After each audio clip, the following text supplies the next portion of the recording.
How's everyone doing? I recently bought myself the 7200, so Sony G Master, and it's a sick lens, but I haven't been using it that much. So I thought maybe tonight let's go out, explore Brisbane, and snap some bangers. So yeah, I'll see you out on the street.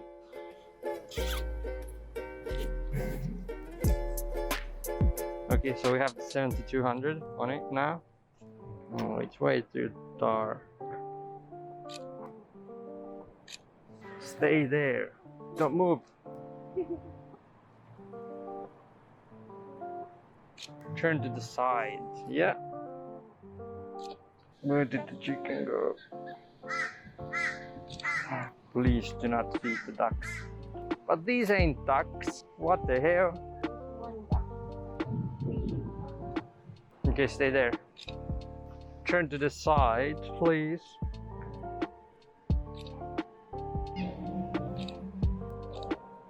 Very cool. Oi, chicken, that's a big. Look at the size of that unit. What the hell? Keep walking. Okay, look here. Still one at 200. It's nice blurry. Let's get off there. Okay, that looks nice. Okay. Oh, that's nice. Let's get one like that. Oh, let's get a shot from here. And that is the power of 7200. It's a bit shaky though. That's nice. I don't know if you can see, but let's get one like this. Let's get a landscape one of the bridge. Way too bright right now. Boom. Let's get a shot. So with the 7200, it's really important that if I'm shooting 7200, I never put shutter below 400 because it doubles up as the focal length of the lens, and if I put it any lower, you can see the shake. That's a little tip for you. Where can we find bubble tea? Hold up. Hey Siri, find me the nearest bubble tea place. Closest one I found is milk tea on Margaret Street. Where's the milk tea? It's right here. Let's go see what they have at the milk tea. Hold up. Choosing a bubble tea place has been the toughest choice for me today. The most important one. Sheila and Boba. Let's go get some boba. The taste out of 10. What are we giving the taste? Okay. The taste has to be like 7. 7 or 8. Strong 7. 7.5. No, 7. Oh, that's a nice one. Yeah. Video for what? Good luck, my man. Check those shots. Bye, thanks. Back by the pier. Let's get our shot right there. That's nice. Let's get a photo of that building right there. Can't even see. Let's get the lines matched up. Holy shit, that's a tall building. We're going to, I'll show you, we're gonna go there. Up the elevator. Boba tea. Official Bushiland Boba review. So I'm gonna be doing weekly boba reviews. For the taste, it gets like 7, but the boba pearls were too soft. Overall, the score is like 6. 7.5. That is Brisbane. Let's get one the other way. One that way. One that way. So one like this. Oh, that's cool. Let's get a shot of the guy. Please focus. Hello.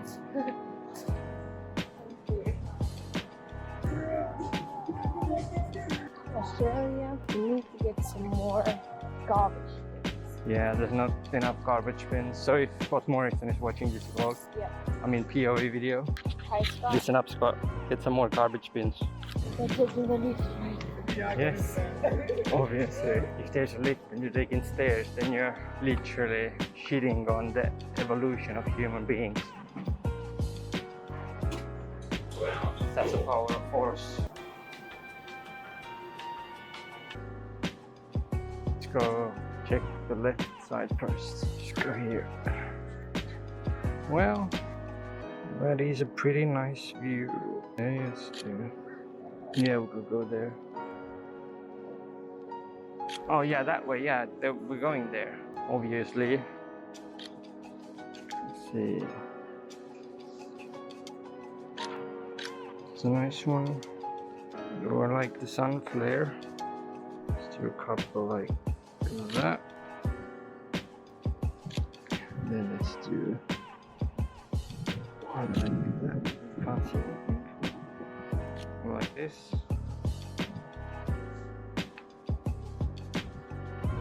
Okay, now we get a view. Oh, there's an airplane. We do love airplanes. Can't see.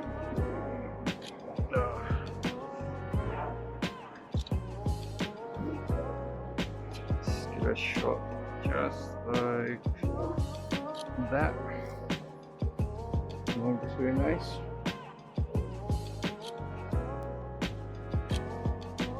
That's pretty cool.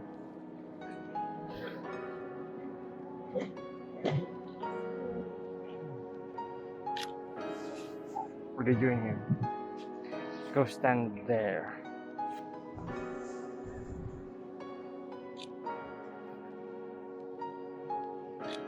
It's gonna look sick afterwards.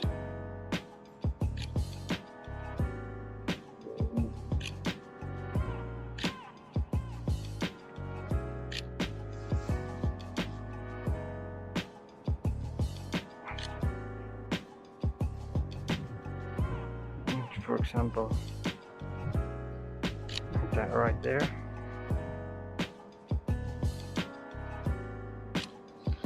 Yeah, it's gonna look good.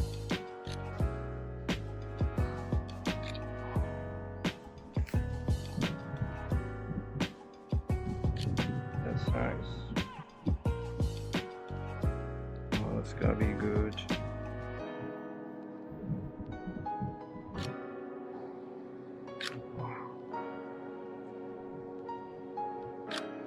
Yeah, that's good. Oh, we're gonna have the boat in the frame. Hold up. Snap one off. Click on the boat. Just do like that.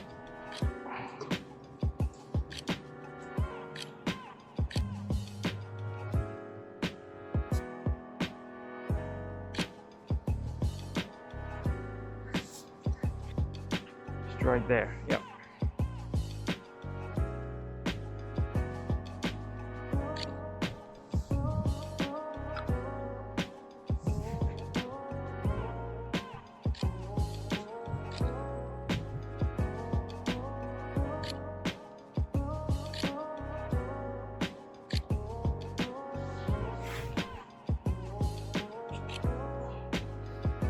Something like this. Yeah, that's cool.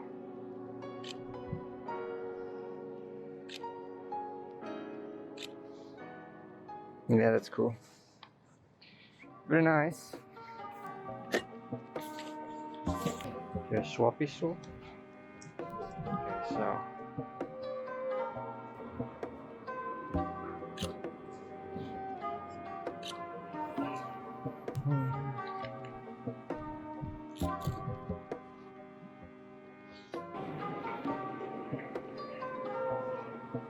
Quick photo. Yeah, like that. Yeah, it's really dark. Let's put it to. Oh shit, can't see it. Stay there.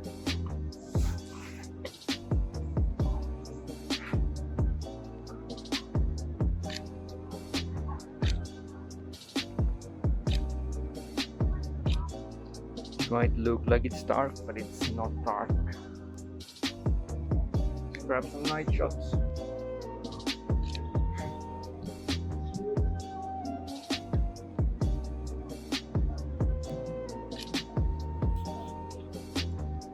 Yeah, that's nice.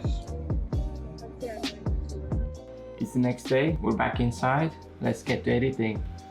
So I've imported all the files into Lightroom. The first thing I do is simply go over all the photos and grading them. I'll do that process. I'll speed it up for you and I'll get back to you then.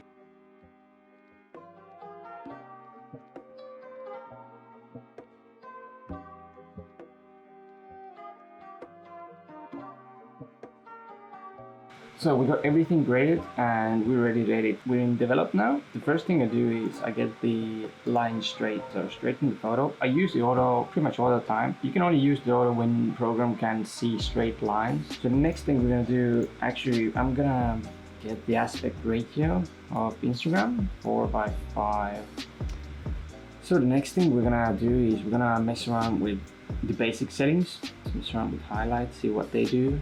And the best thing how to see what something does is just crank it up all the way down. So you can see how it changes the highlights here. Around here, you don't really want the shadows to be that bright, to brighten up the photo too much. We're gonna work around with local adjustments later on to get the subject into better lighting. So the whites, what do the whites do? So how to understand this best is if there's a true white in your photo, if you look here, if we crank up the whites, it whitens up the photo. And you can also press Alt, and this way you can see if the white peaks. So you can see it here, then that is true white on the screen, and you don't want that. And with the blacks, basically the same. So I'm gonna go with -20 as well. Makes it look nice. In most of my photos, I set the clarity to -9 because it gives it a more dreamier look. And we're gonna come back to the vibrancy and saturation afterwards. So the next thing we do, we're gonna do a simple S-curve here. So let's raise up the shadows. Put one here. This looks good. Highlights popping. And here. Oh, that looks good. So the next thing we're gonna get is we're gonna work on HSL. In HSL, we can really work with the photo. This photo is mainly orange, and if you want it more greenish, yellow, we can, you can see we can mess with that. Okay, I'm gonna make it a bit more red. Yellow looks good to me, maybe a bit more towards orange. Yeah, that looks good. So next up, we're gonna work with saturation. See the same thing here. Do something like this, and then you can see what's changing. So same way here. You can't really see what it's doing, but it's working around like areas. You can see it's changing the color. But we don't want that because that's not gonna look right. So get to like -25. Yeah, that's good. You can see it changed up this color of the sky. And I think I'm gonna crank it up a bit. Let's do that. Around 30. 30 is good. And luminance, I don't really touch these unless I really have to, or I get some color banding somewhere. Okay, split toning. Same thing here. Choose a color and crank up the saturation.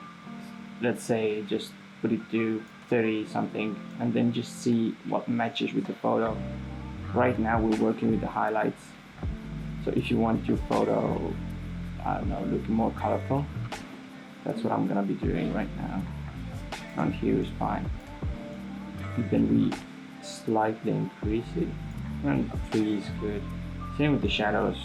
Crank up the saturation and see what color shadows do you like. Usually blue is good, so because it neutralizes some of the, as you can see, it neutralizes some of the orange to around 3 as well. So in detail, the only thing I touch here is sharpening. I usually put it around 33. That's like a golden one for me. And then we mask it. So you press Alt, and then you basically shows you what it's sharpening. And I don't want everything sharpened, so I want the buildings and the subjects slightly sharpened. Around here is good. Sharpens these lines and these buildings here. Lens corrections. Next up, I'm not gonna touch anything here. Effects. I always add grain to my photos because there's something called color banding. Basically what it means is there's colors that you can't see and what the computer can't work around. And grain helps the colors, it fills out the space basically. It's around 16, it's a nice amount of grain. Let's do the local adjustments. So, oh, actually before I'll give you a little tip. So come to the radial filter. If you really want to make the photo pop, get a radial filter, place it in the middle and raise up the exposure. It creates the vignetting effect, and then come to duplicate. So right click duplicate, and then there's this little tick here that says invert, and now we invert it, and then we lower the exposure just slightly. It doesn't have to be much. As you can see in the middle, the sides are a bit brighter as of now, and then you can see how the focus goes back into the middle. So that's a little tip for you. Let's get to the brush tool. Let's get the subject a bit more brighter, I'd say. So get the exposure,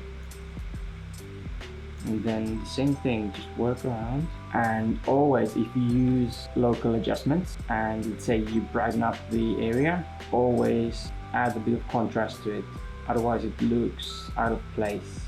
And if you really want to make the eyes focus up there, because this part in the bottom is, you know, there's nothing interesting, so you get this graduated filter and then you lower the exposure. You can press O on the keyboard to see what area the filter is actually affecting. So let's get it around here, then press O again, and then just slightly, it doesn't have to be much. Say this photo is close to being finished. And if you want to add a pop of color, then go to vibrance, mess around with these, or the opposite if you don't like if it's too colorful. I think I'm gonna add a bit of saturation. So here we can see the original photo, and this is the edited version. Let's move on to the next one. So this is the method that a lot of you have been asking me, how do I edit my Polaroid photos. So the first thing, same thing, the basics. Get it straightened, get the crop right. This one is going to require you to use Photoshop, so if you have Photoshop then you can follow along. Okay, so now we have the files in Photoshop. So what we're going to do is double click on the background layer, and it's going to be really straightforward. So we zoom all the way in. With this, it's really easy to use the polygonal lasso tool. So essentially all you want to do is we want to remove the actual photo, and then let's deselect, and you can see we remove the original photo that was in the Polaroid. So we're going to go to the second photo that we had shot with it, left click, hold and drag. So now it's in Photoshop file. We're going to get it behind the first layer, press Ctrl T to resize the image. And that's almost everything you need to do in Photoshop. So make sure you're on the background layer, and then we need to add a blur. So press filter, let's go to blur, and let's add Gaussian blur. And then we need to work around with how blurry we want it to be. So essentially we have to make it look like it's a Polaroid photo. Around 2.1 is good. And then we come back to the filter and we add some noise because it's too clean. You can add Gaussian or uniform. I think I'll do uniform, and make sure it's monochromatic. Around here is good, because then if you look at the photo, it doesn't look like it's placed there. Wait for it to finish loading. Okay, so we're back in Lightroom with our photo. So the next step, we're gonna snap on a preset. Okay, so the next thing we're gonna do, this looks weird. We're gonna come to a brush tool and raise the temperature, and then just swipe away. And we're gonna do, not lower it a bit because it looks a bit too much. Oh, sorry. Then we're gonna come here again, get the temperature tool, and we're gonna match the sky. We're gonna look at the color banding here. We want it to go away. Alright, let's do it again. Let's do it now. Okay, so we have the photo.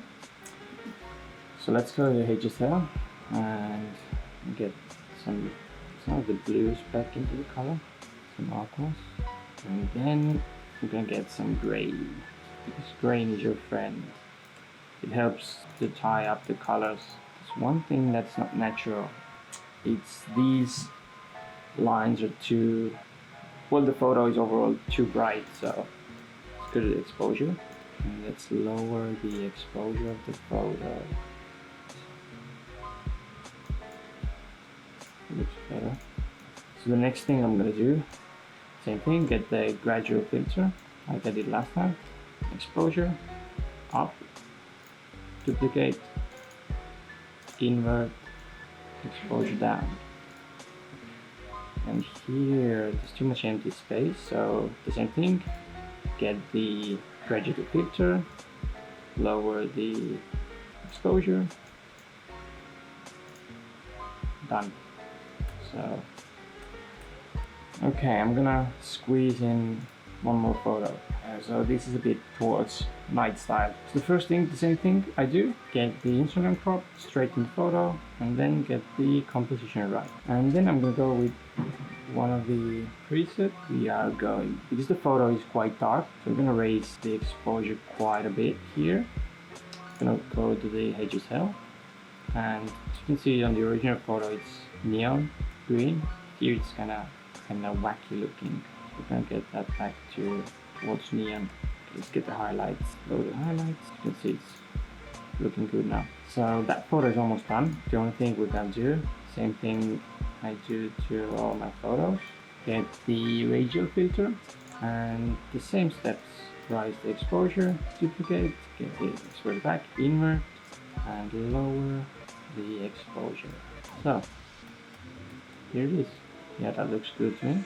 I'm gonna add the radial, lower the exposure, and actually I'm gonna add a radial here as well, because there's a lot of empty space here. And on this side where the face is, I'm gonna do exactly the opposite I did this one. So we're gonna get the graduated filter, raise the exposure a bit so it looks like the light is hitting from this angle.